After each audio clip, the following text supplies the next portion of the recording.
Okay, so having done the light-dependent and the light-independent reaction, I'm now going to learn a little bit about what's called the chemiosmotic theory.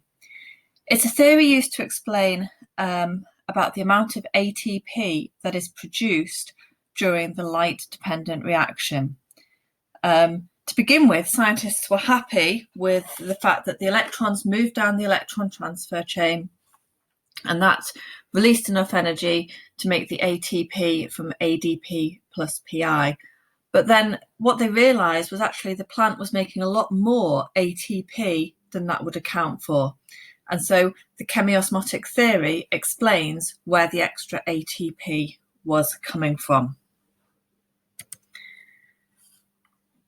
So I've put some numbers on this diagram because it's quite a hard process, but what's important is to split it down into steps that you can just go through 1, 2, 3, and 4, and that should help organise your answer.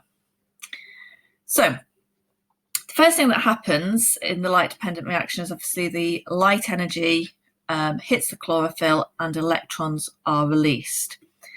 And so the first stage of the chemiosmotic theory is the idea that these electrons, as they move along the electron transfer chain, produce ATP from ADP plus PI.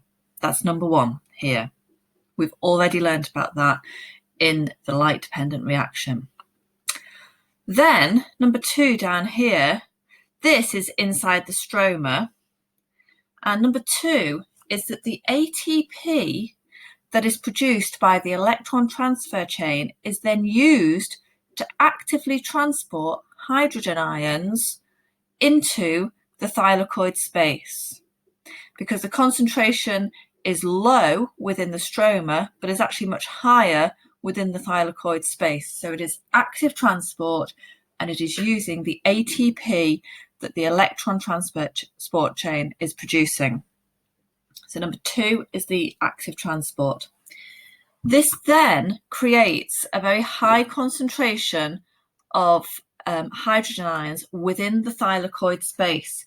You need to remember that this thylakoid, obviously it's got a membrane here, but there's another membrane that goes around there as well. And so this is the space that is in between. So within this space, there's a high concentration of hydrogen ions.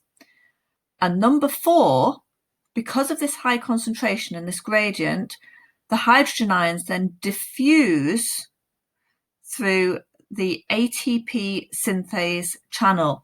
And as they do so, they release loads of ATP.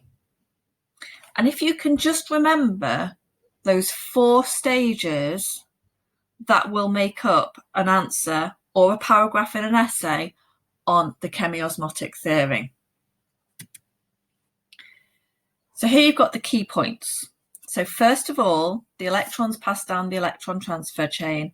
As they go, they produce small amounts of ATP. This ATP is used to actively transport hydrogen ions from the stroma into the thylakoid space. This creates a concentration gradient, number three. There is a high concentration of hydrogen ions inside the thylakoid space. These ions then diffuse through the ATP synthase molecules in the membrane, and this results in the formation of large amounts of ATP.